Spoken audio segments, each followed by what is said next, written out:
Hello there, everyone, and welcome back to my team career mode as we prepare for episode 9 at Canada. As we always do, a quick look back at the previous round at Baku.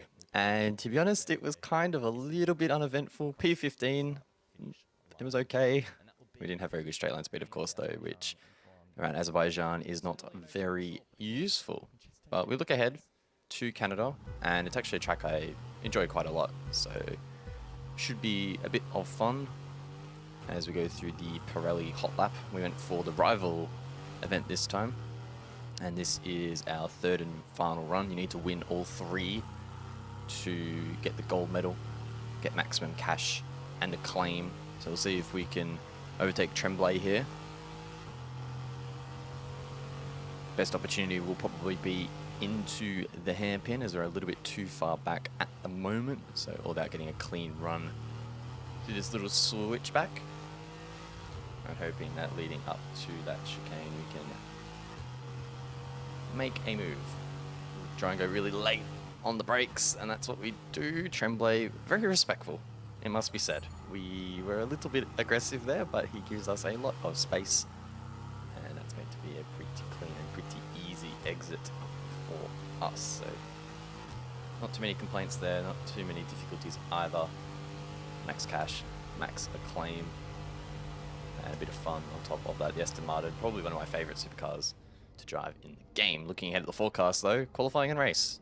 That's going to be very, very interesting. A lot of wet weather on the forecast. So the qualifying session is going to be intriguing. The race as well obviously brings into question what kind of setup we're going to run and how aggressive we want to be in these sessions, especially in the dry. And I think our best bet is to just go full dry setup, as aggressive as we possibly can. And maybe if we can squeeze out of Q1 and into Q2 with the rain, anything could really happen. So we'll push as hard as we possibly can here. I'm pretty sure we had a few upgrades as well heading into this round. So we should be in a position to make some moves, or at least attempt to score some points. And a quick refresher or reminder, our main goal really is to try and catch AlphaTauri in this championship race for that 8th position, for this $6.5 or so million bonus that we'll get from our sponsor. Because if we don't get that bonus, we're basically going to have to do this all over again next year and be a real backmarker team. So the goal for the rest of the season is to push and try to scrap points where we can. We're going to need a little bit of luck, of course, but we can also try and make our own luck. Moving on to this lap though, the end of Q1, we're up by, I think it's 0.6, but Sainz behind, side by side into the hairpin, going to lose us both a bunch of time. We end up going deep as the rain starts to come down as well, so the track a little bit greasy, but we can now use Sainz as actually a bit of a slipstream back down this straight, leading into the final chicane, and we will still be up by about 0.5. The question will be, can we hang on to P16? Will we get knocked down to 17th? So we do need an improvement, but will this be enough? We'll have to wait and see if Sainz has ruined our chances here. And it's P15, so we will make it out of Q1. A bit of a rarity, but we will take it. I'm assuming it was probably quite close. I'll look back at the results. And yeah, we just snuck through by about 1/10.5. So we move on now to Q2. And as you can see, the conditions are slightly different. Just a little bit wetter. Out on the intermediates, and I can feel already, and you can probably tell, they do not feel amazing. So the track has gotten extremely wet extremely quickly, and I think the runners at the moment, Okay, so heavy rainfall here to stay for a while. Doesn't look like it's moving on anytime soon. Inters look like the best tyre. so heavy rain, although the engineer's saying Inters are faster, I do think the cars that have already gotten laps in quite early will probably set the best times of the session if the rain continues to worsen. So hopefully for us, we are okay. I don't think this was an outlap, this is a flying lap, and you can just see how cautious we are having to be. Perez with the fastest lap of 120.2, and I'm assuming we're going to probably be a long way off that.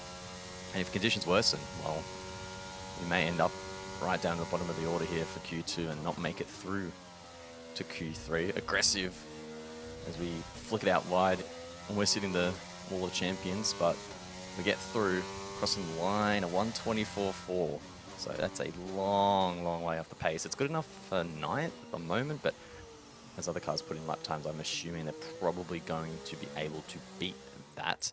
Now we go back to the pits and we look through some of the times being set. Conditions as they are, I'd suggest you take a set of full wets. And as you can hear, the team telling us full wets are the play. So we're going to go out on wets and see if maybe we can actually improve, because again, that time on inters really did not feel good at all. So as you can see, we come to the end of the lap and we're actually 5/10 up. So these wet tires somehow have produced a better result than the intermediates earlier on in the session when the track was probably in an even better condition.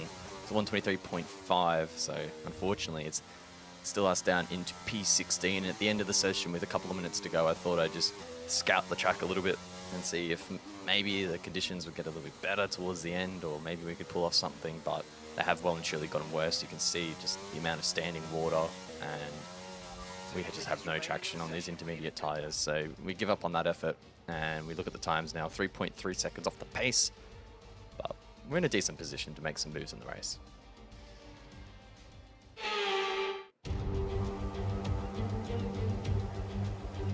Hello and welcome to the Ile Notre Dame once again for what promises to be another incredible Canadian Grand Prix at this fiercely competitive circuit, where pole position can often be decided by less than 1/10 of a second. With top speeds of around 210 miles per hour heading into the overtaking opportunity of turn 13, the 2.7 miles of the circuit Gilles Villeneuve are some of the quickest on the Formula One calendar. There are 14 corners in total, with 60% of the lap taken at full throttle, and average speeds clock in at about 130 miles per hour. It's time to see how our drivers are stacking up after yesterday's exciting qualifying session. An immense lap from Carlos Sainz yesterday puts him in pole position. Sergio Perez lines up alongside. Looking down the rest of the grid, we have Hamilton, Mick Schumacher, Lando Norris and Verstappen, Ocon, Stroll, Gasly and George Russell, Ricciardo, Bottas, Kevin Magnussen and Leclerc, Mia, Albon, Guan Yu Zhou and Fernando Alonso. They've taken a grid penalty. Tsunoda, Oscar Piastri, Latifi and Sebastian Vettel starts from the back of the grid. And with lights out just moments away, it's time to go down to the track. Natalie Pinkham, a lot of talented drivers out on the track today, but what will stand out for you? My focus is 100% on the front of the grid. Like you said, we're seeing a lot of strong competition across those positions, so it'll be so interesting to see the fight for that front spot. Personally speaking, I'm hoping for plenty of overtakes. Well, it doesn't sound like Natalie Pinkman's too interested in us at the back of the grid, but so be it. I think it is going to be pretty tough for us to make moves in this Grand Prix and try and get some points, but you just never know. Some funny things can be thrown up, just as always, generating some heat into the tyres. We're starting on the mediums for, I'm fairly certain, a one-stop race. Leclerc finds himself down in 14th, and there's a bit of a shuffling around with some cars lower than they should have been just due to those variable conditions. So certainly something to throw into the mix as we park it perfectly in the box. Now we wait for the rest of the grid to form. P15. If we can get a good start, we might be in contention for some points. It's 5 red lights. They don't hold us for long. We're off straight away in some pretty bad initial wheel spin. Albon getting an incredible launch, but boxed out by Leclerc, and we'll go down his inside. Riding that curb now on the outside of Bottas and maybe even Magnussen, but we back out of that. Not too much grip to find over there. Russell in the Mercedes down in P11. Mercedes actually doing decently in the Constructors' Championship as everyone gets held up, but we retain P14, so Leclerc stuck behind us, the arguably fastest and slowest cars on the grid, so that's quite funny, but nonetheless he'll be very pacey and will probably get past us very quickly. A lot of straights here, at the Canadian Grand Prix, and you can see just how much pace he has, even whilst we have our overtake active. Ocon up ahead, creating a bit of a train now. I think he's in about P8, so a huge group of cars ahead, and we might be able to capitalize. There we go, down the outside, inside rather. 3 overtakes, maybe even 4 in one. So big moves there down into turn 10. Now alongside Stroll, the Aston Martin has decent pace in a straight line, but we have overtake. We're able to get a bit of a side draft. Gasly looking down the inside, and it might be 3 wide heading into the first corner, and we just back out of it. We cop a hit. Gasly rides the curb and almost hits the wall on the outside. Surely he's got some pretty bad floor damage from that. I'm wriggling the wheel because I'm pretty annoyed at him trying to make that move. Very, very silly. Now we have a little bit of floor damage, I believe, or side pod damage for the rest of the race. So super disappointing, but we are up into P9. So a really good start in this race. But of course, Russell behind. I think Leclerc is behind as well. So a lot of fast cars that will be chasing us down for the remaining 30 odd laps. Russell already bringing the gap down to 3/10. Doesn't find too much pace though on that particular straight, but we go a little bit wide, perhaps feeling the effects of a little bit of that damage. The understeer through the mid corner, not ideal, and Russell able to just easily take us around the outside, heading once more into that turn 10 hairpin. We forfeit it. Now we're relegated down to P10, moving forward, and Bottas into the chicane will overtake us with the assistance of DRS. We get it in return, but unfortunately he's already long gone, and I don't think we'll be able to keep up with him. So now we're kind of banking on teams, or cars rather, up ahead retiring a possible safety car, or maybe some safe or some smart strategy. Outside of that, look, we just don't have the pace. Leclerc absolutely flies past us as well. That's us down to P12 on the 5th lap. Hamilton looking to do something similar once more. We have been elevated back into the top 10 as a result of pit stops, but we ourselves now need to stop. Always a little bit awkward on that entry as Hamilton breaks for the chicane, but we avoid contact and we enter now to, I believe, jump onto the hard tyre compound.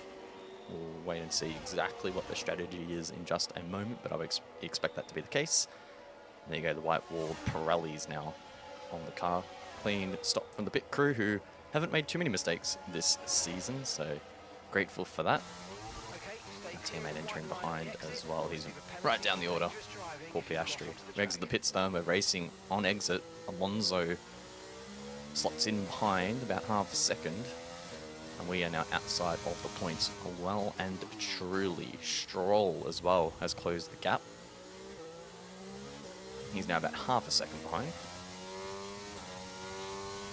And this is where we lose so much pace down this straight. Stroll gaining close to half a second on the exit of the hairpin, and we just forfeit the chicane. I don't want to repeat of Gasly, so we're just going to let him pass.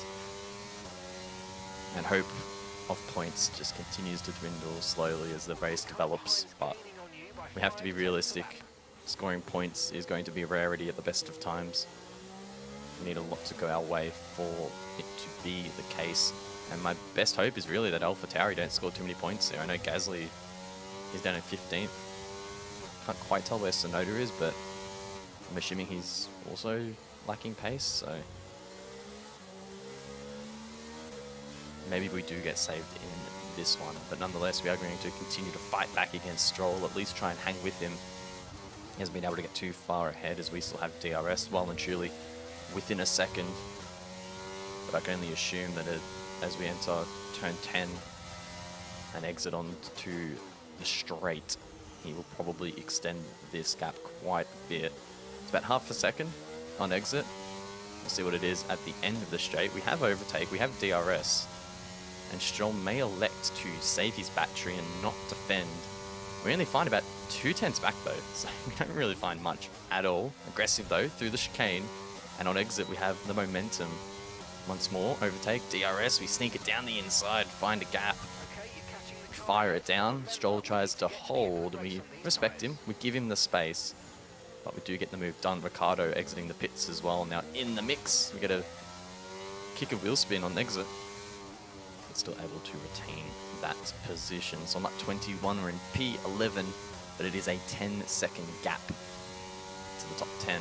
Make it 15 now as Ocon is there. Alonso now battling into the hairpin. He holds it around the outside. We'll let him take the position at least for now. We'll see who gets DRS, and it will be Alonso as the detection zone is on the entry to the hairpin, not the exit. Ricardo as well, very pacey, goes down the inside. We can't really take the corner, so we elect to just go straight on. I do miss the arrow there, so I guess technically breaking the rules a little bit. And that overtake is conceded, giving Ricardo that position back. Magnussen as well with a good run down the straight. But he makes a silly move. I don't really think that was on. He makes contact there, did not give us the room. He makes secondary contact after that as well, so the front wing completely gone at this point. We might have been able to get away with the initial hit, but the second one is just going to make our car absolutely horrible to drive. And with about 10 laps to go, we'll likely need to pit. And that takes away any opportunity we had to try and salvage this race. Maybe score a point or two. Albon flies past as well. Guan Yu Zhou close by. Latifi within a second as well. So in the space of 1 or 2 corners, our race has well and truly unraveled. We lock up heading into the hairpin as well. 3 wide. Hold the position at least for now. We'll get DRS off Albon up ahead, but look at that straight line deficit. Latifi zooms past Guan Yu Zhou as well. We are going to be forced to pit. We go around the outside and fire it in. And our only hope now is if a safety car or something does come out. Onto a lap 27 though, we're in last position of the runners. Tsunoda actually did DNF, but hold that thought as we unfortunately lose the rear end and lose part of our front wing. So unfortunately, we just decided it's best to retire, and that has been a very disappointing race. And now let's take a look at the driver's standings. Well, not the result our points leader would have wanted, but it certainly makes things interesting going forward. So then, Natalie Pinkham, who would you rank as your driver of the day? Charles Leclerc showed exactly how to manage yourself out on track today. He was almost flawless out there. Incredible stuff. Let's move on to the constructors. Ferrari continue to extend the gap at the top of the table. Meanwhile, good work from Aston Martin this weekend, who pushed themselves further up the order. I'm equal parts exhausted and elated with this weekend of Formula One, so be sure to join us for the next one. Gotta say, well done by Charles Leclerc. 14th on the grid. Up until, I believe it was 4th in the end. Well done. As we have a quick look at our facilities, just upgrading and trying to spend the cash that we do have available. A durability department scenario to deal with. We can lose resource points for a claim, and we are eventually going to agree to that because we're currently level 9, and once we get to level 10 we can get an additional sponsor on the car and start building up more cash. So that's what we do, up to level 10 for a claim, and we will welcome a new sponsor to the team. It will be the elephant one, which I cannot pronounce. Anyway, I hope you all enjoyed the video, and I'll catch you in the next one.